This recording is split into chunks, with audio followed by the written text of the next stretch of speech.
देखो हमारा क्वेश्चन आज से क्या है। हमारी चल रही है प्रश्नावली 2.4 एक्सरसाइज 2.4। इसका आज हम पढ़ेंगे छठवां सवाल। छठवां सवाल ये बोल रहा है, महुली गांव में कौन, गांव कौन सा है, महुली गांव है। महुली गांव में एक तंग आयताकार भूखंड विद्यालय बनाने के लिए सुरक्षित है। एक जमीन है, तंग मतलब एक जमीन है जो कि आयताकार भूखंड बना रहा है। क्या बना रहा है? आयताकार भूखंड। आयताकार मतलब आयत के आकार का। आयत किसको बोलते हैं? जो आपकी जो बुक है ना, आपकी बुक एक प्रकार से आयत के आकार की होती है।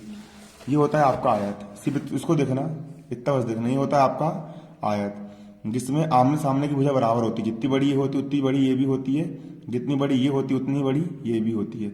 इसको अपन बोलते हैं आयत। तो ऐसा एक जमीन का टुकड़ा है आयताकार, इस आकार का है। ऐसी एक जमीन क्या है? एक टुकड़ा है। यहाँ पर क्या बना रहे हैं अपन? विद्यालय बना रहे हैं। इसमें दो चीज होती है, एक होती है लंबाई, एक होती है चौड़ाई, है ना। ये हो गई आपकी लंबाई, ये हो गई आपकी लंबाई, और ये हो गई आपकी चौड़ाई हो गई। महुली गांव में एक आयताकार भूखंड विद्यालय बनाने के लिए सुरक्षित है। इस भूखंड की लंबाई और चौड़ाई में 11:4 का अनुपात है। भूखंड की लंबाई और चौड़ाई में, अगर भूखंड की लंबाई अगर 11 है तो उसकी चौड़ाई कितनी है? 4 है ना। 11:4 का क्या है? अनुपात है। गांव पंचायत को इस भूखंड की माप ज्ञात करो, है ना। देखो, ग्राम पंचायत को इस भूखंड की बाढ़ करवाने में, है ना, बाढ़ मतलब कि चारों ओर बाढ़ बिछाने में, है ना, बाढ़ करवाने में 100 प्रति मीटर की दर से 75,000 रुपये खर्च करने होंगे। भूखंड का माप ज्ञात करो, भूखंड की साइज ज्ञात करो कि आपका जमीन का टुकड़ा क्या है ना। देखो सवाल को पहले समझो, सवाल यहाँ पर क्या बोल रहा है। देखो बारीकी समझो पहले इसको, है ना, इसको समझना पड़ेगा पहले आपको सवाल को।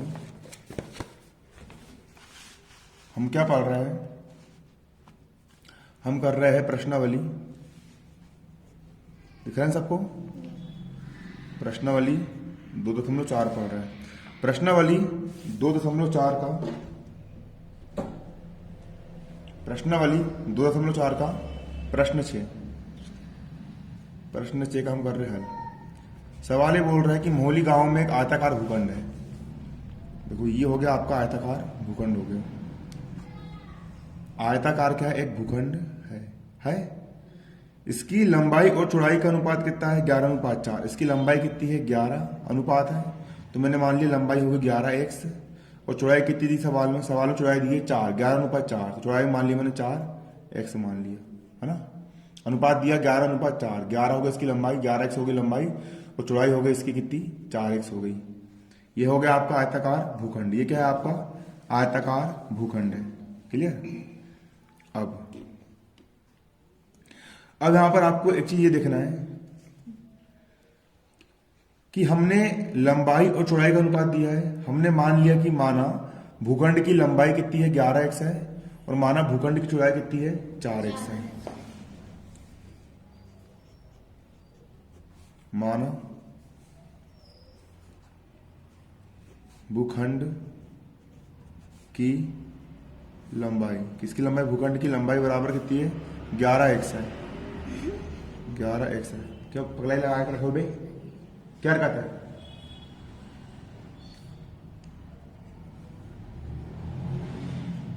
माना भूखंड की लंबाई 11x है। भूखंड की लंबाई कितनी मान ली हमने? माना भूखंड की लंबाई 11x है, तथा भूखंड की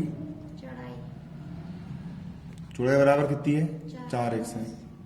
तो भूखंड की चौड़ाई कितनी है? 4x है। माना भूखंड की जो लंबाई है वो कितनी है? 11x है, और भूखंड की चौड़ाई कितनी है? 4x है। कितनी भूखंड की चौड़ाई? 4x है। भूखंड की चौड़ाई कितनी है? 4x है।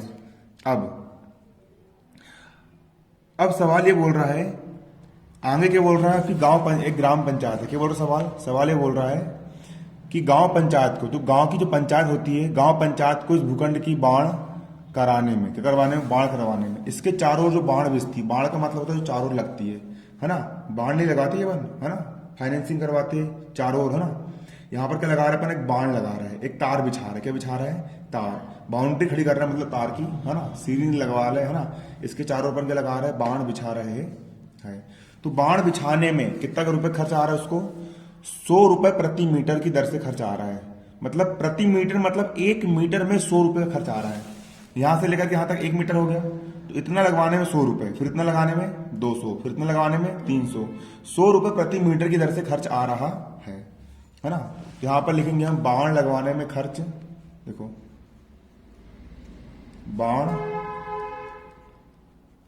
बाण लगवाने में खर्च बराबर कितना आ रहा है, 100 रुपये प्रति मीटर। बाण लगवाने में खर्च 100 रुपये प्रति मीटर की दर से आ रहा है, मतलब प्रति मीटर मतलब प्रति 1 मीटर में 100 रुपये का खर्च आ रहा है ना। समझ में आया? एक चॉकलेट 100 रुपये की, 1 मीटर 100 रुपये का, तो 2 मीटर 200 रुपये के होंगे ना, ऐसा हो रहा है। इतने रुपए क्या आ रहा है आपको खर्च आ रहा है। और टोटल कितने रुपए लग गए आपके टोटल लग गए भैया 75,000 रुपये खर्च करने पड़े, व्यय करने पड़े टोटल। अब जब बाढ़ बिज गई आपकी, यहां से लेके यहां तक 1 मीटर का 100 रुपये आ रहा है। जब आपकी पूरी की पूरी क्या बिज गई आपकी, बाढ़ बिछा दिए, तो कितने रुपए लग गए हमको, 75,000 रुपये लग गए, है ना। तो यहां पर हम लिखेंगे कुल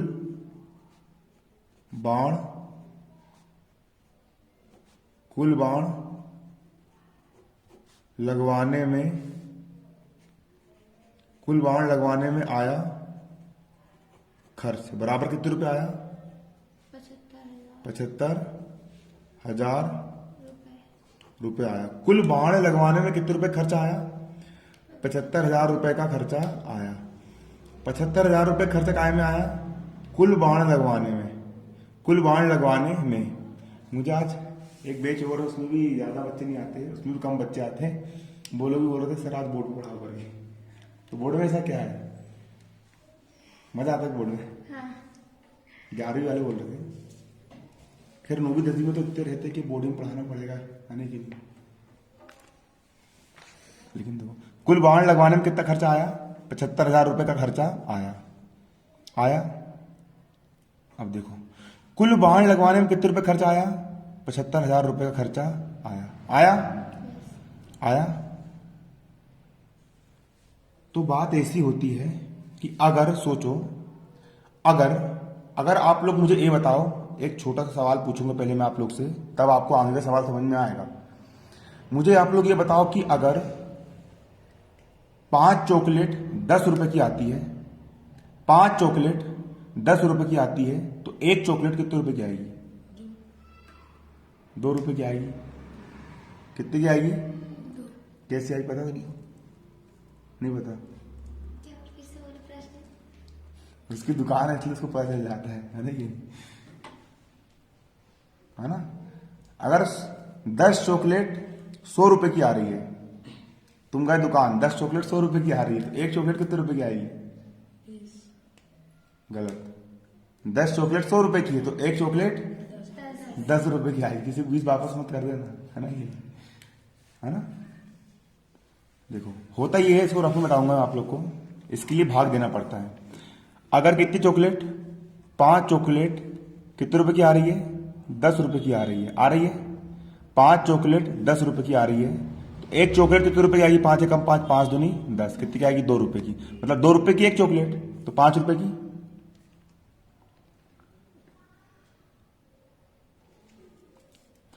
देखो 5 चॉकलेट 10 रुपए की आ रही है, तो एक चॉकलेट कितने रुपए की आएगी, 2 रुपए की आएगी। 2 रुपए की एक चॉकलेट आ रही है, 2 रुपए की कितनी चॉकलेट आ रही है, एक चॉकलेट। मतलब एक चॉकलेट कितने में आ रही है, 2 रुपए में आ रही है। एक चॉकलेट कितने में आ रही है, तो 2 चॉकलेट कितने में आएगी, 2 दूनी 4 रुपए में। 3 चॉकलेट 6 रुपए में, 4 चॉकलेट और 5 चॉकलेट 10 रुपए में आएगी ना, आएगी कि नहीं आएगी, पक्का आएगी, है ना। तो बे सही, यदि देखो चूंकि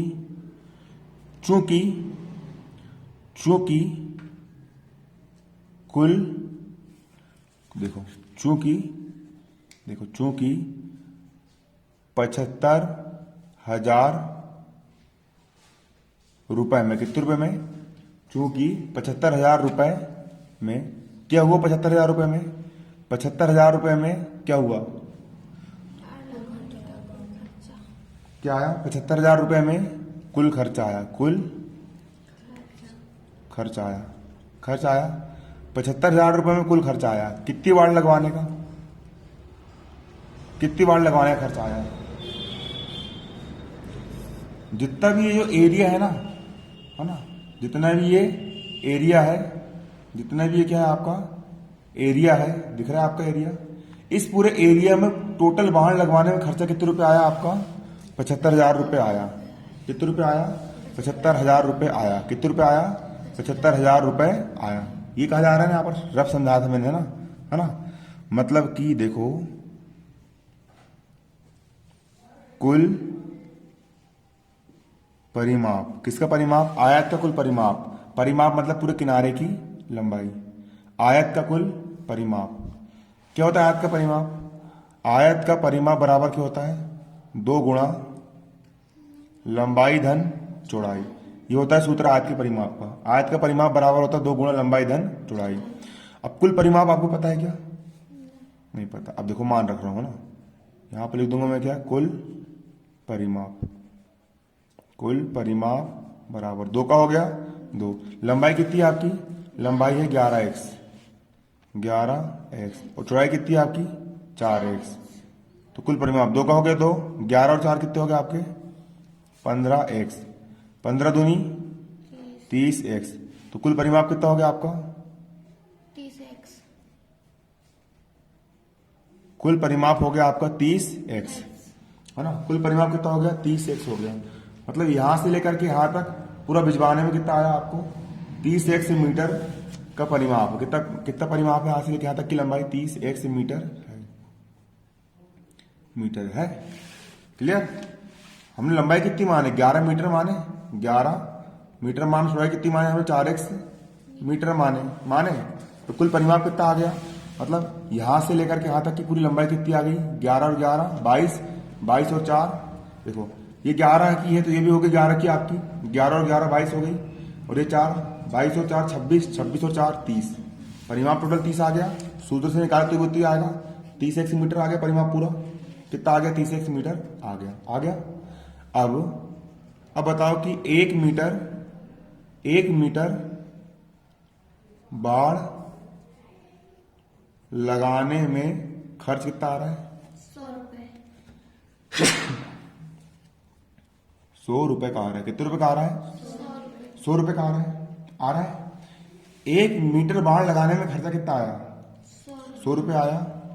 तो अपन ने कितने मीटर बाड़ लगवाए?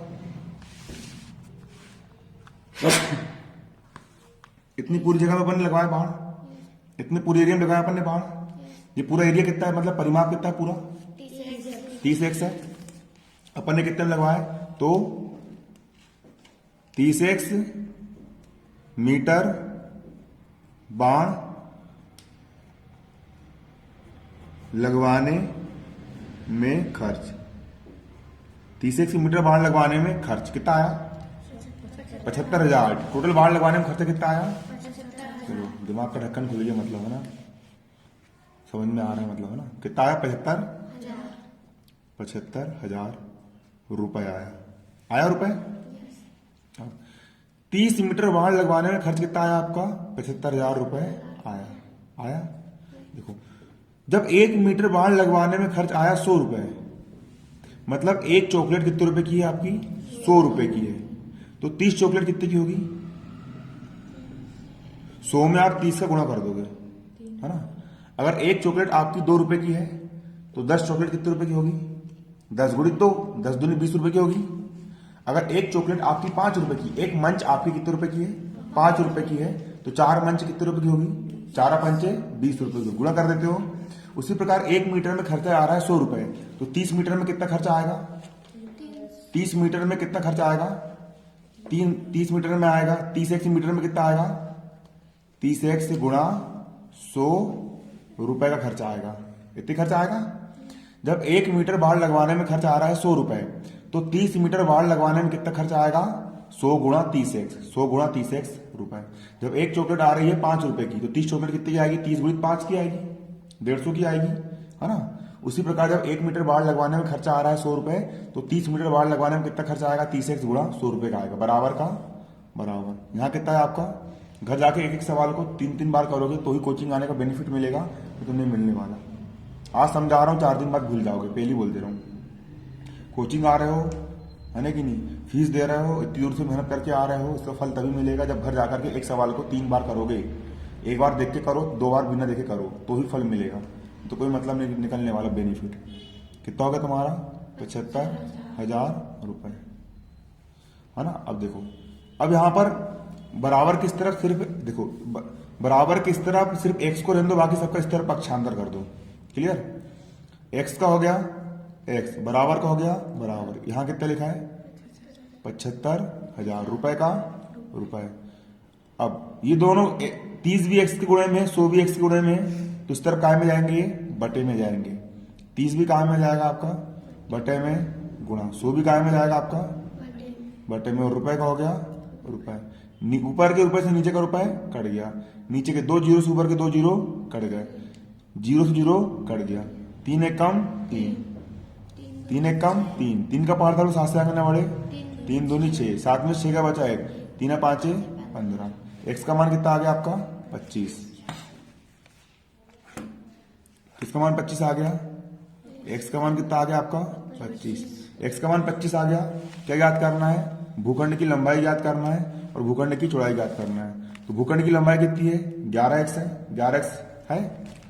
यहां पर लिखेंगे अतः किसकी लंबाई? भूखंड की लंबाई। भूखंड की लंबाई बराबर कितनी है? 11x है। 11 का हो गया 11 गुणा एक्स का मान कितना है? एक्स का मान आपने कितना निकाल के लाए? एक्स का मान निकाल के लाए 25। यहाँ एक्स का मान कितना रख देंगे? 25 गुणा कर दो। 11 गुणा 5 में करो, 11 गुणा पहले 5 से होगा, 11 5 55 का 5, हासिल का 5, 11 दूनी 22, 22 और 5 27। तो भूखंड की लंबाई कितनी है? 275 मीटर। क्लियर? अब चौड़ाई निकाल लेंगे हम। किसकी चौड़ाई? भूखंड की चौड़ाई। चौड़ाई कितनी है? चौड़ाई आपने 4x माने हो। चौड़ाई कितनी माने हो? 4x माने हो। 4 का हो गया 4 गुणा एक्स का मान कितना है? 25। 25 को कितना होता है? 100 मीटर। ये आ गया आपका आंसर। चौड़ाई आ गई 100 मीटर, लंबाई आ गई 275 मीटर। ये हो गया आंसर। नोट करो जल्दी।